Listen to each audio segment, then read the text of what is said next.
গোটা পৃথিবী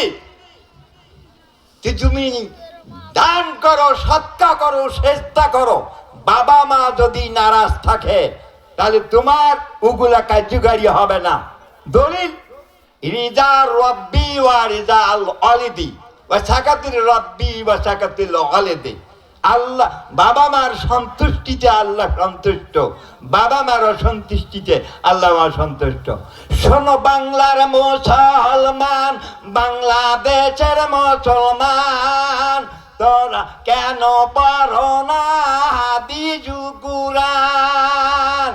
বলেছেন রহিমি রহমান, বাবা মায়ের করুরে সম্মান।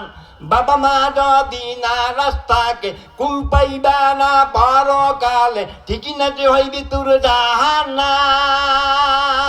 বাবা মাই করুরি সম্মান, বাবা মা যদি খুশি থাকে জান্নাত পাইবা বলে হাদিস কোরআনে তার ফরমান।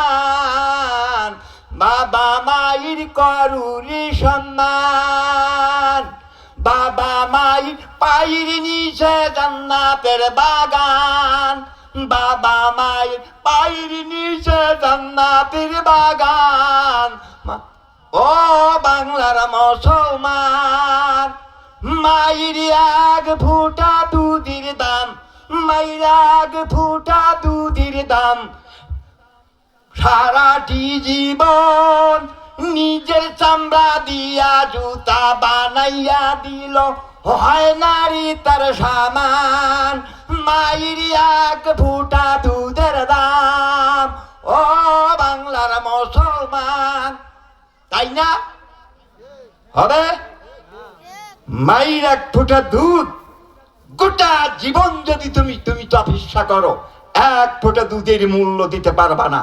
তার ছিঁড়ে এসেছে একটা সন্তান 30 মণ দুধ খায়, নিয়ে যায় তোমার মায়ের ওদরে পরে, ওদরে যখন ছিলা 30 মণ দুধ পান করেছ।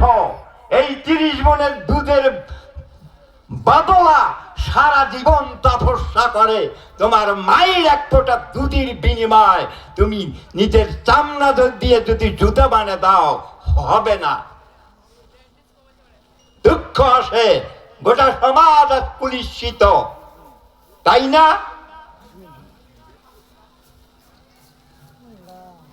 আসুন বাবাজিরা, গোটা সমাজ মা বাবাকে নারাজ করছে।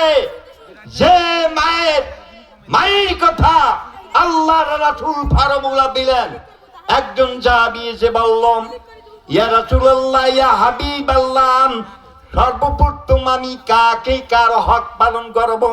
রাসূল বললেন, আহাক্কু বিহুসনি জাবাতি কালা সুম্মা উম্মুকা। রাসূল বললেন তোমার মা। তারপর ওই ব্যক্তি বলেন কালা সুম্মা মান, তারপর কে? তারপর বললেন কালা সুম্মা উম্মুকাম। আবার বললেন তোমার মা। তারপর বললেন কালা সুম্মা মান, তারপর কে? কবি বললেন কালা সুম্মা উম্মুকাম। তারপর বললেন কালা সুম্মা মান, তারপর কি? তারপর বললেন কালা সুম্মা আবুকা। 3 বার মায়ের কথা বললেন, যে 3 বার তোমার মা, তোমার মা, তোমার মা। 4th বার বললেন যে তোমার আব্বা। তাহলে কোথায় আছেন বাবাজিরাম? 3 বার কেন বললেন? 1 নম্বর কষ্ট মা কি করে বোঝার পর বোঝা বহন করে 10 মাস 10 দিন।